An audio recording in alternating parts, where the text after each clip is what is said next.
बिहार में किसकी जीत होगी?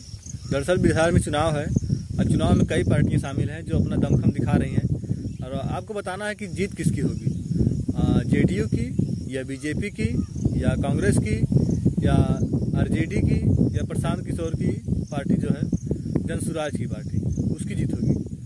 किसी एक पार्टी की जीत नहीं होगी, ये तो तय है, क्योंकि गठबंधन की पार्टियां भी वहाँ पर मौजूद हैं।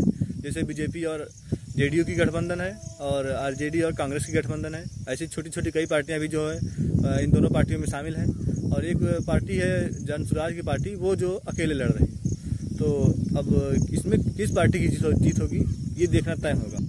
एक तरफ है सुशासन की सरकार, जिसमें बीजेपी के और जेडीयू के गठबंधन के नीतीश कुमार जो चला रहे हैं कई सालों से, और जिनको ये कहा जाता है शुरू में कि उन्होंने प्रशासन की व्यवस्था ला करके, पुलिस व्यवस्था ला करके बिहार में व्यवस्थाएं सही की और कुछ नियम कानून बनाए जिससे बिहार में भ्रष्टाचार, गुंडाराज कुछ कम हुआ। अब पर कितना कम हुआ, कितना सही, कितना ज़्यादा, ये तो आप सबको पता होगा जो बिहार के रहने वाले हैं। क्योंकि आए दिन अभी कुछ दिन पहले ये पता चला कि एक पारस अस्पताल है जिसमें गुंडे घुस करके बिना सीसीटीवी कैमरा के लाज लपेट के और जेब में बंदूक लेकर के सीधे घुसे हॉस्पिटल में और 25-30 गोलियां लगातार चलाए और सीधे निकल गए। ना उन्हें कोई आते टाइम रोका, ना कोई जाते टाइम रोका। तो इससे साफ पता चलता है कि ना वहाँ की गुंडाराज खत्म हुई है और ना जल्दी खत्म होने वाली है।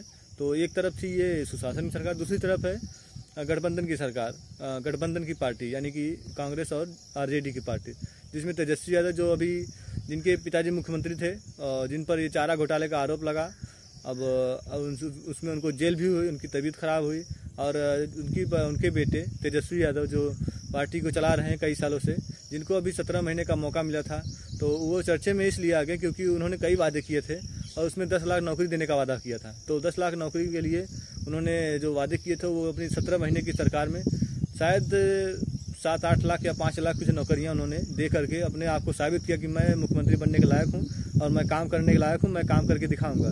जिस वजह से बिहार के लोग उनको पसंद करते हैं और उनकी गठबंधन में कांग्रेस भी है। तो कांग्रेस जो कि देश की पार्टी है, देश की सबसे बड़ी पार्टी, और देश की बड़ी पार्टियां अगर साथ रहती हैं तो उससे काफ़ी ज़्यादा फर्क पड़ता है, क्योंकि केंद्र में अगर केंद्र से सपोर्ट मिलता है तो ही राज्य का विकास हो पाता है। अगर केंद्र और राज्य की पार्टियां अलग अलग रहती हैं तो उसमें विकास करने में जो है कि परेशानी होती है, जिसका सामना राज्य को भुगतना पड़ता है, राज्य की जनता को भुगतना पड़ता है। जब से चुनाव की तारीखें तय हुई हैं तब से सभी पार्टियां अपना जोरों शोरों से प्रचार कर रही हैं। एक तरफ प्रशांत किशोर हैं जो अकेले प्रचार कर रहे हैं और अपने कुछ लोगों को अपने पार्टी में शामिल कर करके, कुछ नेता हीरो को शामिल कर करके प्रचार करने में लगे हैं। उनके साथ मनीष कश्यप हैं और एक गायक हैं जो कि रितेश पांडे, ऐसे तमाम लोगों को लेकर वो प्रचार कर रहे हैं और वो बड़े बड़े वादे कर रहे हैं। मुझे नहीं लगता कि वो वादे पूरे हो पाएंगे, क्योंकि जो केंद्र और राज्य दोनों की सरकारें, पार्टियां शामिल हैं बिहार में, जब वो इतने सालों से जो चुनाव जीतती आई हैं वो नहीं कुछ कर पाई, तो प्रशांत किशोर अकेले क्या कर पाएंगे जो कि सिर्फ राज्य में सरकार बना पाएंगे। तो ये देखने वाली बड़ी बात होगी। फिर भी लोगों के अंदर उम्मीद जगी है, क्योंकि उन्होंने ऐसी बातें, वैसे वादे कर दिए हैं जिससे लोगों के अंदर एक उम्मीद जगी है। अगर वो जीतते हैं तो देखने वाली बात होगी कि वो पूरा कर पाएंगे, नहीं अगर हारते हैं तो वो क्या करते हैं। तो ये एक बड़ा चैलेंज है बिहार में। सबसे बड़ा चैलेंज है कि बिहार में पलायन कैसे रोका जाए, और बीजेपी तो ऐसा नहीं कर पाएगी, क्योंकि मुझे लगता है कि इतने सालों से जो बीजेपी राज कर रही है बिहार में भी और केंद्र में भी, तो उन्होंने ऐसा तो नहीं कर पाया। क्योंकि बिहार में जब भी प्रधानमंत्री नरेंद्र मोदी जी आते हैं, रैली करने आते हैं, भाषण देते हैं, तो उसमें वो साफ दिखता है कि वो बताते हैं कि ट्रेनें यहाँ से चलाई जाए, जो बिहार से महाराष्ट्र, गुजरात जैसे राज्यों में ले जा करके, बल्कि नौकरी और रोजगार देने के लिए ट्रेनें चलाते हैं। तो इससे साफ जाहिर होता है कि बीजेपी तो ऐसा नहीं कर पाएगी। बची दो पार्टियां, एक गठबंधन की तेजस्वी जी की पार्टी है बिहार में और दूसरी प्रशांत किशोर की जो जनसुराज पार्टी नई शामिल हुई। तो ये दोनों लोग वादे किए हैं। वादे तो पहले प्रशांत किशोर जी किए थे, इसके बाद मतलब उनका देख करके तो तेजस्वी यादव भी कुछ वादे किए हैं। अगर प्रशांत किशोर जी बनते हैं तो ये लोगों के अंदर एक उम्मीद बनेगी कि वो इसे पूरा करें, और अगर पूरा करते हैं तो बिहार के लिए एक आदर्श होगा।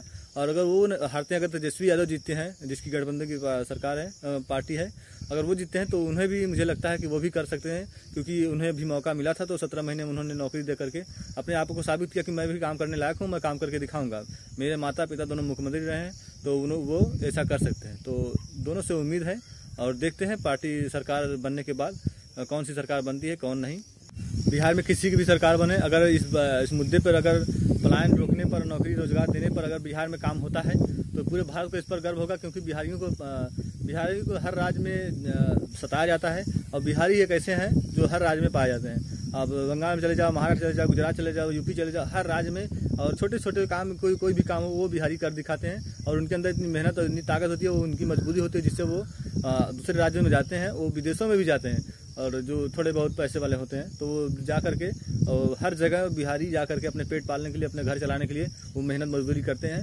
अगर ये ऐसा बिहार में होता है कि वहाँ पलायन रुक जाता है और वहाँ पर लोगों को रोजी रोजगार मिल जाता है तो ये पूरे भारत वालों को लिए गर्व की बात होगी और खास करके यूपी वालों की, क्योंकि यूपी बगल का राज्य है। अगर बिहार में ऐसा होता है तो देखा यानी कि देख करके यूपी में भी ऐसा काम जरूर होगा और हमें उम्मीद है कि बिहार में ऐसा ही हो। और आपको वीडियो देखकर कैसा लगा मेरी जानकारी, और ऐसी जानकारी के साथ मैं मिलते हैं अगले वीडियो में। तब तक के लिए जय हिंद, नमस्कार।